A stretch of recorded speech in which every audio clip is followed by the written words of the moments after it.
எலெக்ஷனுக்கு முன்னாடி என்கிட்ட பேசியிருந்தாங்க. என்னன்னா, சீமான் சொல்றது வந்து சாத்தியமான ஒரு விஷயமா? ஆடு மாடு மேய்க்கிறவங்களுக்குலாம் அரசு வேலை தருவேன்னு சொல்றாரு. இதெல்லாம் எந்த விதத்துலங்க வந்து நடக்கும்? அவர் எப்படி அரசு வேலை கொடுப்பாரு? அவரை எப்படி கொடுக்க முடியும்? எத்தனை லட்சம் பேர் கவர்மெண்ட் வேலைக்காக எக்ஸாம் எழுதுறாங்க தெரியுமா? அதுல எவ்வளவு பேர் ஃபில்டர் பண்றாங்க தெரியுமா? அப்படி இருக்கிற ஒரு கட்டத்துல சீமான் வந்து எப்படி வந்து ஆடு மாடு மேய்க்கிறவங்களுக்கு அரசு வேலை கொடுப்பேன்னு சொல்லி சொல்றாரு? இதெல்லாம் நடக்கிற விஷயமா அப்படின்னு சொன்ன உங்களுக்கு இப்போ இது நடந்துருக்கே.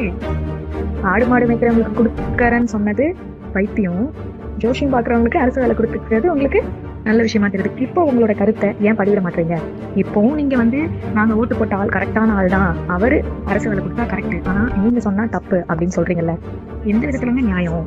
இத்தனைக்கும் வந்து இதை பேசினவங்க நல்லா படிச்சு எஜுகேட்டட், நல்ல ஐடி கம்பெனில நல்ல இடத்துல இருக்க ஒரு சில பேர் தான் என்கிட்ட பேசினாங்க.